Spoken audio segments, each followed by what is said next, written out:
Titanic's tragic story began in 1907. That's when Clay Bruce Ismay of the British shipping company White Star Line and William J. Perry of Highland and Wolf Shipyards decided to build 3 huge ships. One of those ships was Titanic. In 1909, Thomas Andrews began work on Titanic in Belfast, Ireland. The ship was finished on March 31st, 1912. In the early April, Titanic arrived in Southampton, England. Then a 900-person crew took a week to prepare for the ship's first voyage. When Titanic left England on April 10, 1912, it had an impressive list of passengers. White Star Line's chairman, Clay Bruce Ismay, and Titanic builder Thomas Andrews were on board. So were some of the richest people in the world. The ship also carried many middle-class passengers and poor immigrants who hoped for a better life in America. As Titanic cruised across the wavy water at top speed, it received 9 ice warnings from other ships, but Willesey Jack Phillips and Harold Bride were busy sending and receiving messages from passengers. They didn't deliver all the warnings to the bridge.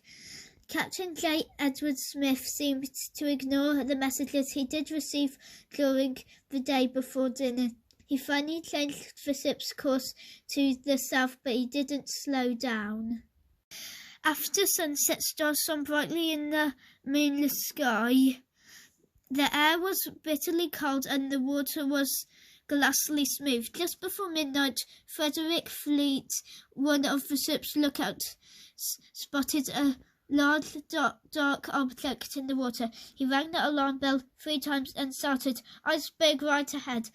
The first officer, William Murdoch, retreated quickly. He ordered the crew to reverse the engines and turn the boat left away from the iceberg. Then he pulled a switch to close the bulkheads, but it was too late. Most of the passengers were asleep. They didn't even feel the iceberg scrape the side of the ship, but the damage was done. Captain Smith and Thomas Andrews rushed below decks when Andrews saw how much seawater was gushing into the ship. He estimated Titanic would sink in less than 2 hours. Captain Smith knew that Titanic had enough lifeboats for 1,178 people. Only about half the number of passengers and crew on board. People would die if a rescue ship didn't arrive in time. He rushed to the ship's wheelers room and ordered Phillips and Bride to send out distress calls. The first ship to respond was the Carpathia, but it was 58 miles away. It would need 4 hours to reach the sinking ship. Titanic's crew fired rockets to get the attention of a ship. They could see about 10 miles away, but it was never answered. First-class passengers had the best chance of getting seats in the lifeboats because their rooms were up on the upper decks. They could get to the lifeboats more quickly and easily. Many third-class passengers were trapped in the below decks. The lifeboats were ready by 12:25 a.m., but many people didn't want to board them. Climbing into the boats was scary. Many passengers couldn't believe that the wonder ship would soon be gone. The crew worried that they wouldn't have the time to lower all the lifeboats, so some boats went down less than half full. When the last lifeboats launched, more than 1,500 people were standing on the sinking ship. As Titanic's stern tilted upwards, hundreds of victims fell into the icy water. Others held on until the ship slipped below the waves. People in the lifeboats were haunted by the victims. Desperate screams for help. Then the sounds slowly faded. After Titanic sank, hundreds of people struggled to survive. That night, the ocean was 28 Fahrenheit, a temperature that could cause death in 15 minutes. Many people in the lifeboats were wearing their pajamas after spending hours in the freezing cold. The Carpathia was a welcome sight.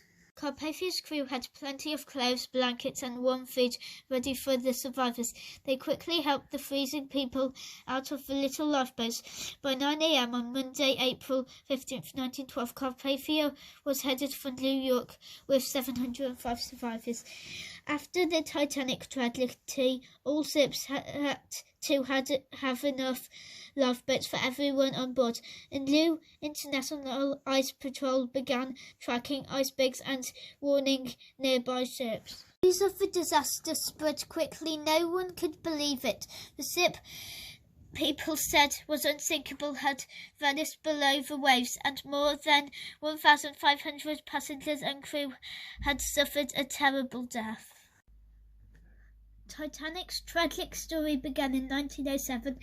That's when J. Bruce Ismay of the British shipping company White Star Line and William J. Perry of Highland and Wolf Shipyards decided to build 3 huge ships. One of those ships was Titanic. In 1909, Thomas Andrews began work on Titanic in Belfast, Ireland. The ship was finished on March 31st, 1912.